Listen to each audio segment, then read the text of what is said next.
Well, hello everybody, and this is Slim Overton, and welcome to the Slim Nation 101's podcast. Glad you could join me again today, and I'm here with a special guest, another author. Believe it or not, seems like I'm falling in love with these authors because one thing I like to read, and I believe reading is something that we all should do, and make sure our youth get back to reading because it stimulates your mind. And anywhere in the world you want to go, if you can't afford it or you can't go right now because of your job or whatever the situation, you can go there by picking up a book. If you've never been to Africa, pick up a book. Never been to Europe, pick up a book. If you've never been cross town, pick up a book. But that's how important reading is. Reading is fundamental. But anyway, have a special guest here, and he is Richard Emerson Williams. And I emphasize that Emerson because when I saw his middle name was Emerson, I thought about Ralph Waldo Emerson. Okay, he was more of an essay. He wrote essays, but one of his famous essays was Self-Reliance, and it was about relationships with nature and God. So I don't know if your parents were thinking about when they gave you that middle name, maybe if they were fans of Ralph Waldo Emerson but this is how it turns out. Things happen for a reason. But how you doing today, man? Thanks for joining me today. Appreciate you. Doing fine. Thank you for having me. I appreciate the opportunity. Yeah, so we'll get started. We got the book, and I had to get the book on Kindle, but I still want the physical copy of the book. Just doesn't have the chance to get it, and haven't read it all. So I'll be reading it along with all you out there when you purchase this book. But we're going to talk. He's going to talk a little bit about the book. But before we get there, let's find out a little bit about Richard.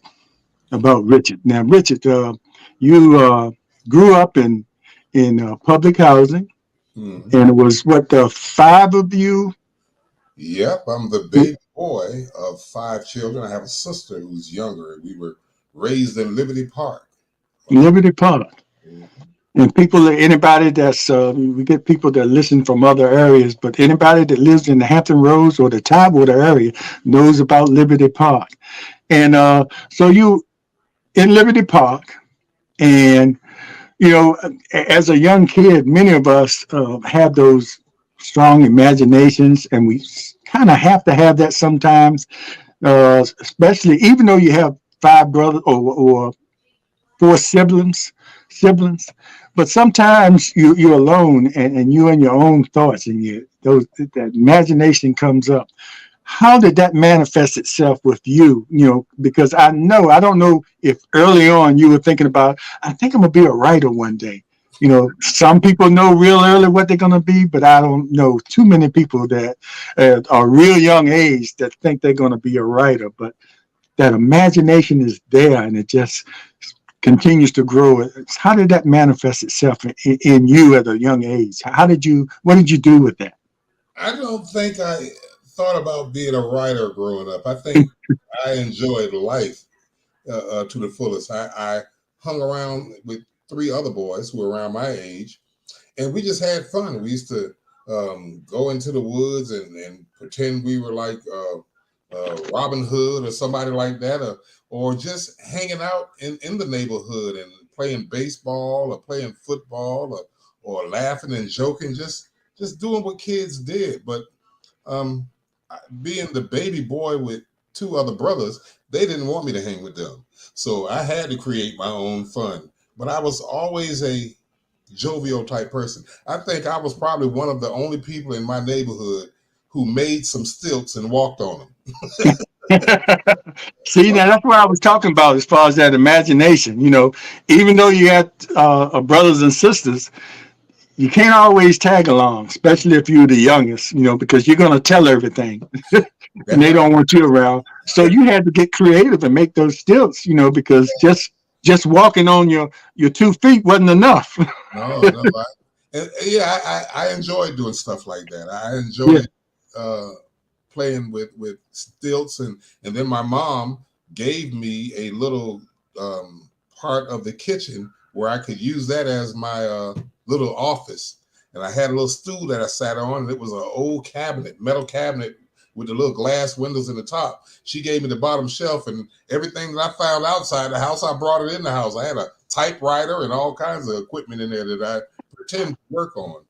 So I guess I've always been inventive when it came to trying to entertain myself alone, and if I wasn't with my friends. But I had a good imagination, and Yes. I could think up things to do. Believe me. Yeah, and that's why I led off with that question because when I look at people that are writers, somehow, if they think back early enough, even though they weren't thinking about writing, it was something that went on as far as your imagination that sort of started that development, of creativity in your mind. So, did you have any other influences in the neighborhood growing up? You know, yeah, family, neighbors, or just watching TV. Not necessarily leaning towards writing, but just influencing as you were trying to shape your life early on. Um, my mother is the oldest of 10 children, so she had Wow. brothers who were younger than her, and they were coming out of that Vietnam era. But my uncle Richard was really influential in kind of mold and shape me, as well as my uncle Frank. They were well educated, articulate, and intelligent. So they didn't allow you to be around them unless you spoke well, and they held you to it. Even though you were around the age of 12, 13, they would cut you off in a minute and say, don't say that, say this. And my mother was the same way. She went to Norfolk State and to pursue her career in singing because she had a beautiful voice. And of course, when you got a whole house full of children, you don't have time to pursue your own dreams. You had to put them on hold until you can get your children raised. But she did a wonderful job, and she encouraged me as well. My mother did not play when it came to education. She pushed that, and she encouraged all of us to go as far as we could. And she did quite well. I have to give her props. Mhm. You know, people that end up being writers at some point they have to uh, sort of give into the notion or learn human behavior because as you develop characters when you're writing, you have to they just don't come out of your well sometimes they come out of your imagination, but you have to have some sort of reference, people that you have met. So how did your environment, uh, that you grew up in that could have been humble beginnings or it could have been just what you knew. You hear a lot of people say, I had a fellow that a guest on not too long ago that grew up in public housing. He said he never knew that was his way of life. So he never knew anything different. So it wasn't different. But how did your environment help shape your attitude towards others? Because later on you have to put those characters together. Yeah, I was blessed. We were raised in New Jersey for the first 7 years of my life. That's my father's side of the family. But we lived in a very diverse neighborhood of African Americans, a small portion of African Americans, but a larger portion of Hispanics and Polish and German people. And that helped, I think, a lot to kind of shape and mold me into having a lot of respect for people of different colors and different creations. But it also opens you up to seeing people's the way people are built, the way they think, or even the way they react. The funniness of hearing another language and learning to Mm. communicate with these people, based on their language, and it's fun. And when I came here, it was a culture shock because I was used to being around different people of different colors and not just African Americans. So that cultural thing, it took me a minute to get used to that. And then coming here to that kind of cultural thing and not knowing and finding out rather that you weren't welcome some places. Yeah, there were some rules. Which is different in New York because you're different, like you said, it was a melting pot, and everybody was used to, you have no problem going anywhere except, if it was kind of the territorial thing that happens in some neighborhoods. But you get here, and find out, even though it was past the Jim Crow era, you Mm. still had some attitudes about that people had towards black folks. That's right. And you lived in a community that was nothing but black folks, so you heard those stories and probably even experienced some of those things where, hey, I can't go there and be safe or I accepted. experienced some of that. I know. I was with me and my baby sister, my grandma, my great grandmama, took us to Woolworth. I think it was on Granby Street in Norfolk. And she took us to Mm, Woolworth, and we were getting ready to come off of Granby Street into the doorway for Woolworth. And a Caucasian couple, husband, wife, and their child, kind of went ahead of us. And she pulled us back to allow them to walk. And I was like, Grandma, we was in front. And she said, shut up. mm. At home, I had to hear an earful of things ain't the way they were up in Passaic, New Jersey. You in Norfolk, Yeah. Virginia. It's a little different here. And you have to learn to respect. And I not only learned it there, but I also saw the difference in the educational system. That kids here in Norfolk were a little less, how do you say, they didn't really speak out to the teachers. They wouldn't ask a question. They just took whatever the teacher said. That was what the law was. And when I was in Jersey, you could ask questions. The teacher would encourage you to ask questions and Mhm. have ideas or have thoughts. And when I got here, the kids would go, "Ooh, you can't do that. You can't ask questions. You gonna get it." And I'm like, "Hold Yeah. it. This is a free world." Yeah. Why can't I come in here? But Richard, what kind of and I don't know if you how long it took you to get over that cultural shock, but you had to go to school, and I guess during the time you went, I'm thinking well, integration was in full force, of course, but some of the schools, you had Booker T, which was a predominantly black school, and you went to I went to the first. Lake Taylor. Yeah, I went to Lake Taylor High School, but I went to John Good Elementary School in Bremerton as an elementary school. It was basically all black. But yeah, by the time I got to Lake Taylor, it was fully integrated, even though the school was in a white neighborhood, but it was more than 60, maybe 50, 60% black. And there, it, there was no problems. The teachers there it was a mixed educational system by then. We had black teachers and white teachers, and it was pretty cool. It was all right. It was good. Okay, so you didn't have at least that issue. So, what kind of student were you, as far as, and what was your favorite subject? I'm trying to get to, what led, after a while, you said, "Hey, I think I have a little skill here," or, I, "I have some talent here." I wasn't well in elementary school. I took up violin, and then by the time I got to junior high school, I played clarinet.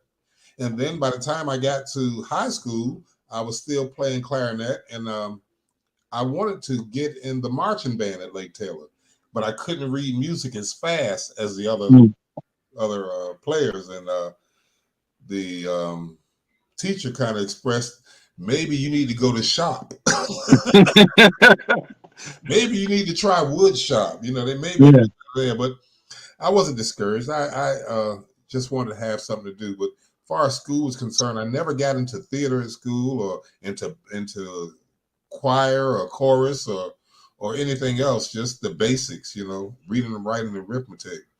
And I love social studies, and I still to this day love history. I'm a history buff. I love it. But math was the most credulous course that I could have taken. I hated math with a passion until I got older and realized how important it was. So, if you love history, that means you love reading. So, and most people that like to read like to write. Yeah. Well, I read enough of what I would like to read. If you're a history buff, you have to read the stories about the historians, the Thomas Jeffersons, the Paul Revere's, or the, Frederick Douglasses, or Langston Hughes. I enjoyed that, definitely. Yeah, glad you were exposed to that because and because that world history was kind of you had to sort of force yourself to read No, that. But when we had the opportunity to listen to those black writers, Richard Wright and Langston Hughes, and all those people that were putting pen to paper that we might have missed if we didn't read. And we'll talk about this another time about the threat of the way it is now of all these different states trying to cut back on history and cutting back. I just saw a story today where it's a place in Texas, I think it's Texas, where they're closing the library.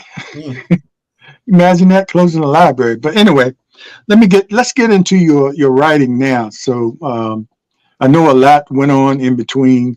We talked about your schooling and getting to the point when you're writing, but we're going to jump right to your writing. So what did you have any kind of professional training to help develop your writing skills? You know, because you have to have sort of a knack for that, because to hold a reader's attention, you know, in certain ways a writer has to write in order to hold that attention. So any formal training there, or it's just something that came natural to you? no formal training at all. And when I turned 30, 31, the whole world opened up to me. I think it was a reckoning, a point in my life when I guess I reached that maturity level when there were things that I needed to do and experience more about life.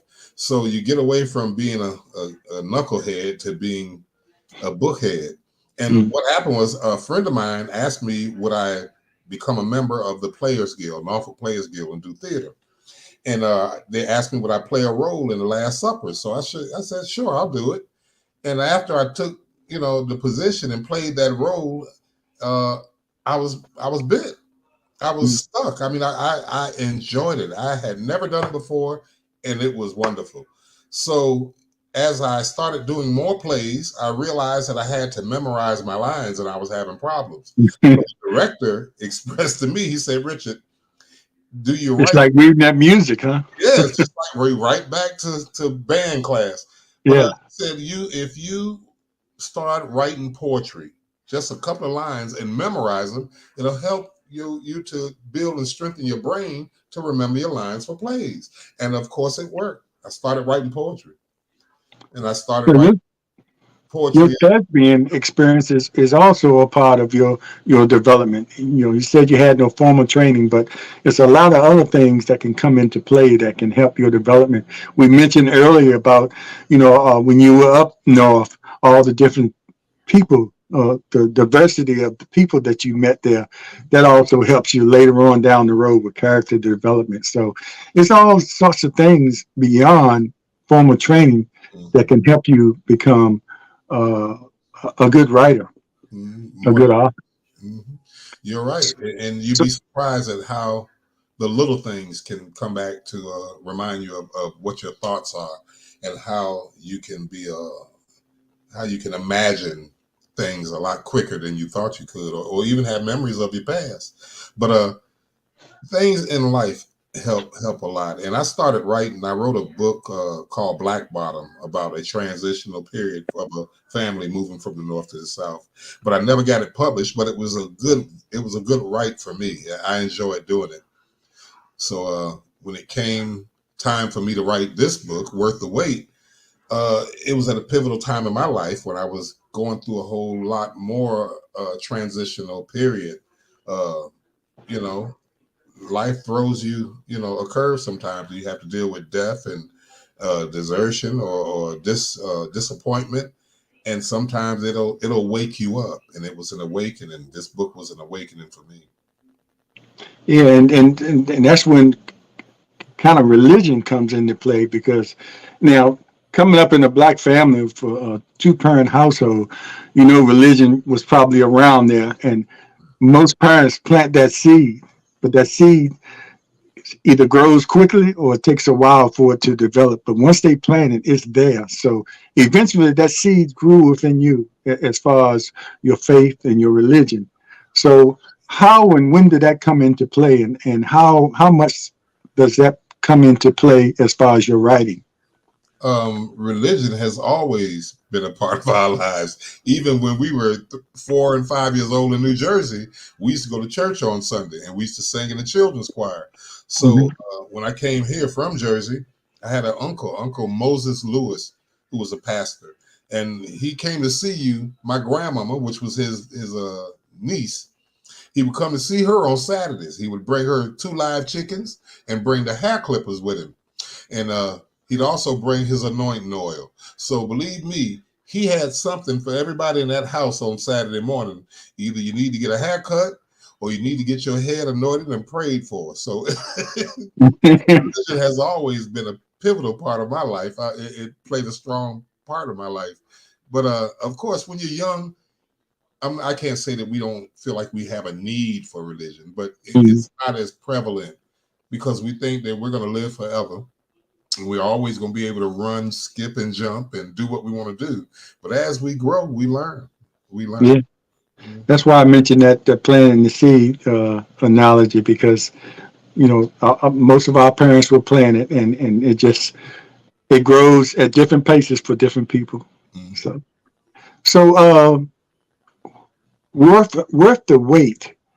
Um, so it has some religious connotations to it, because as an author, you could have gone with some of those saucy romance novels, that everybody likes to pick up and read, which it's entertainment value, but sometimes it's not enough lessons in there. So what steered you towards? I guess, did you want to write something that has some lessons in it, that people could identify, and they could take something away from that beyond the entertainment value that most books give us? Even as far back as doing theater, before I even started writing books, I've always wanted to be in a play that would have an impact on people's lives. That when they walked away from the play, they would have something that they learned or something that they could put, tangible that they could put their hands on. So in this book, the same motivation. I want to write something that would touch people. Anybody can be a zane writer, but Right. that young people can read, understand, and respect, and kind of bring them back into the fold of understand the importance of family and tradition, and it's a call for it. I think with all that's going on in our communities, we definitely, as parents, need to grab our children and tell them to read something positive. You can learn rap. If you can learn a whole rap song, you ought to be able to learn a couple of words from the Bible, or at least read a chapter or do something. But this book, I wanted it to speak to that demographic, that marketing area of young people between the age of maybe 13 to, I say, 300. Yeah.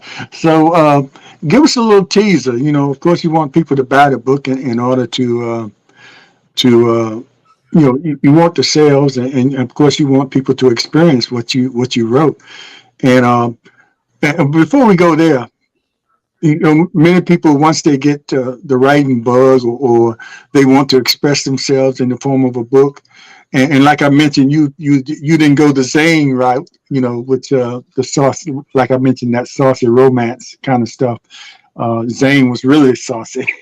Yeah. But anyway, what, how did you decide which way you were gonna go? Because it could have gone a lot of different ways. Even keeping the religious part in there, there's a lot of different ways you could go with your writing. So, what guided you? Well, I guess you kind of answered that earlier. God did, but what really guided you? What I, I along with God? I knew that I couldn't put something out there that my mama couldn't be proud of. Okay. Okay, so that kind of helped to keep me on the straight and narrow. As an actor, I couldn't even get on stage and curse, so I didn't want to put something on paper that people would have to see and hear me say those words. So that's what kind of kept me in that direction. That kind of pushed me in that direction to do this book. And in this book, you won't find any words like that. and you'll notice that the characters in this book is very respectful and clean cut.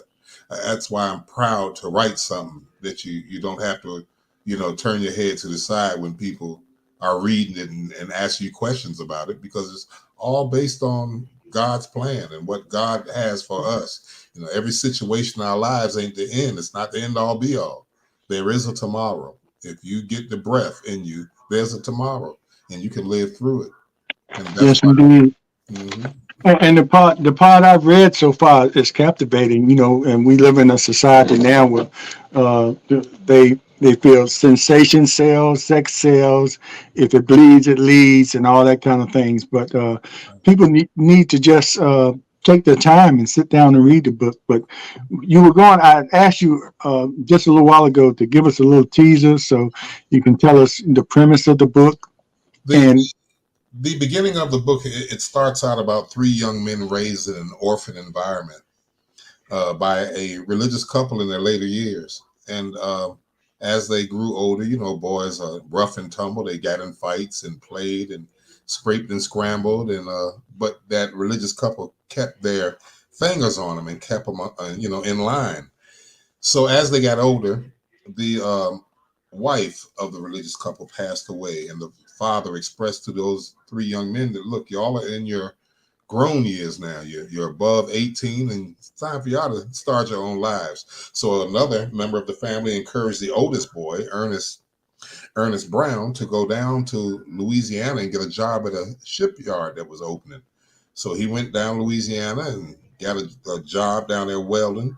And he also, he got into training, an apprentice program. And he got a room in a boarding house with a bunch of men. So one day he was at the shipyard and wanted to use the phone to call back home. And he heard a young lady telling the workers, if you want to pick up an order for your lunch, place it over here. If you want to place an order, do that over here. So he heard the voice and he was captivated. He was hooked. He moved out of the phone line and went to the canteen line where she was working. And that's where the story kind of starts, because that relationship, how that relationship was built, means volumes to the story. It really speaks to it. A young love, and a respectful love. And they decided to go to church together. They got saved together and started marriage counseling. And at one point they got married. And after they got married, they had a child. And 4 months after the child was born, he got in a wreck in the car one evening with her, and with the wife, and her life ended right then. So he wow. had to figure out how to raise this child alone. And the guilt of being the driver of the car and everything was on him. It almost took him out. He didn't know what to do. But God, again, had another plan.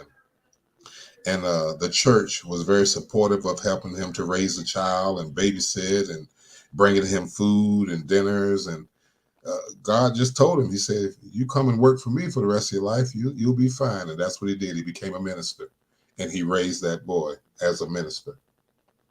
Richard, that's kind of a different spin, even though it happens a lot in life to have the male being the single parent. You always heard the stories about when you think automatically, you hear single parent, you think of the mother. Mm-hmm. It's a lady.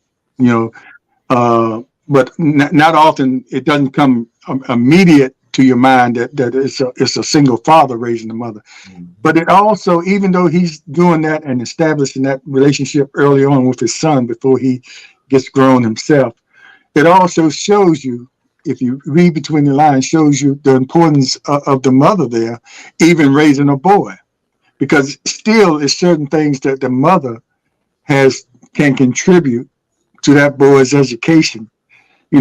Just because it's a man, a father and a son, that doesn't mean he has everything to give to that son. You And still need that that was from the the mother. problem. Yeah, and just like vice versa, if it was a daughter Mm-hmm. and the mother's there, even though the mother's gonna handle certain things that women go through, you still need that father to contribute what he can contribute. So that's why I like that spin on that story, because it came up one time where, my dad did a lot, but I still needed that something from a mother. You Yeah, know, and that's and what so that I think that's a good lesson in that book too. yeah, he felt that as the father, the son, as he got older, had questions about life, about love, about girls, and Mhm. the father's position and situation was he was never with his wife long enough to learn a whole lot about a whole lot of things in life. Oh, So that was the he first couldn't. he ever He had. That couldn't. was his first girlfriend and the love of his life, and he lost her in less than a year and a half, or a year and a couple of months. So yeah, that was tragic. And every time the son asked the father a question about life or anything else, he could only point him in the direction of the Bible and tell him to read read Matthew, read Mark, read Acts, or that's because that's all he had. All he had for him. But Yeah, it's real, like you said, it's real. yeah. But even with that, you still needed that.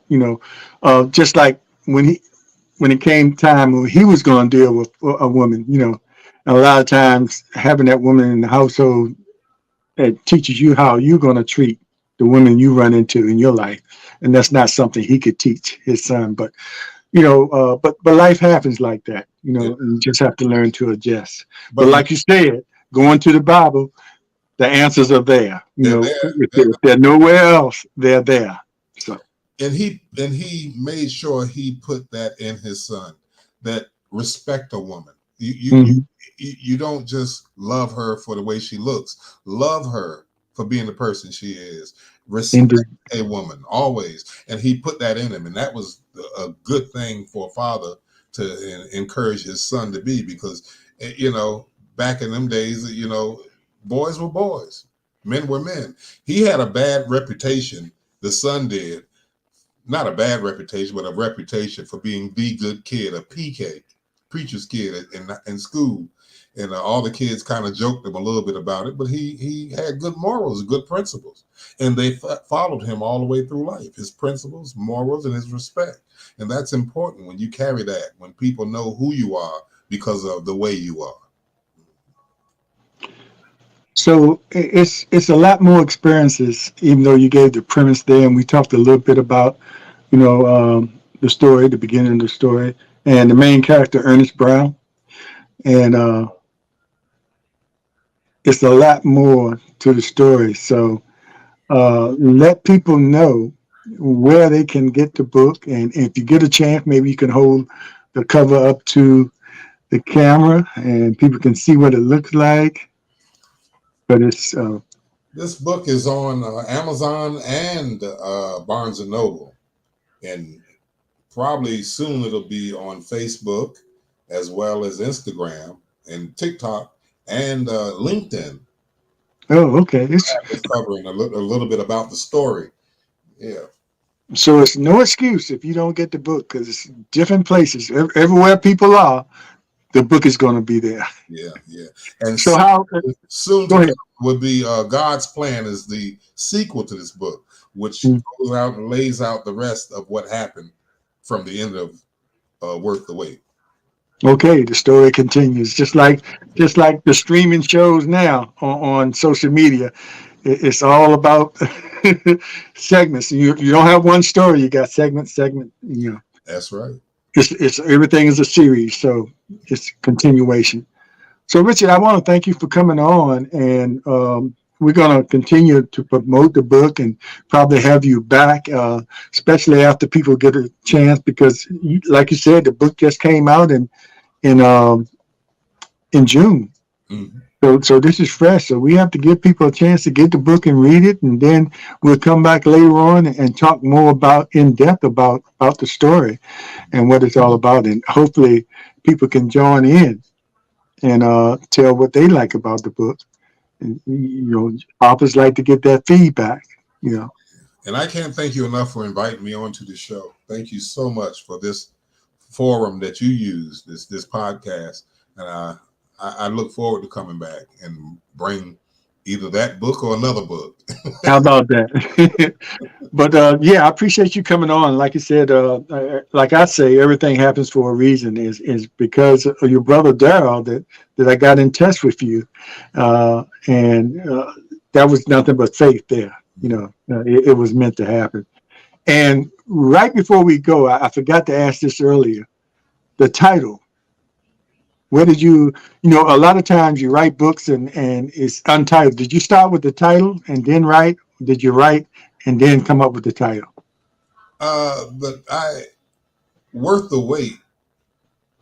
I chose that title, Worth the Wait, because anything worth having is worth waiting for and working for as well. And it's about tragedy, transition, and redemption. Again, I say that because if you are willing to go through something, believe me, there's light at the end of the tunnel. And we all have tragedy and things in our lives that we have to deal with. But we just have to hold on, hold on. It's worth waiting for. Indeed. And again, I thank you and I appreciate you. And I want to thank all the people listening and watching here live. And be aware, be informed, and most of all, be involved. And remember, your vote is your voice. Get out there and exercise your right to vote. A lot of people sacrifice for that. I don't want to hear it. If you're complaining about something, you got to get out there and vote, especially these days. Yes. Well, take care. And Richard, God bless you. We'll see you next time. Take care. And take care, everybody. And thank you for joining us here on the Slim Nation One-on-Ones podcast with my special guest, Richard Williams. Richard Emerson Williams. Thank you. Thank you, brother. I appreciate it. Take care.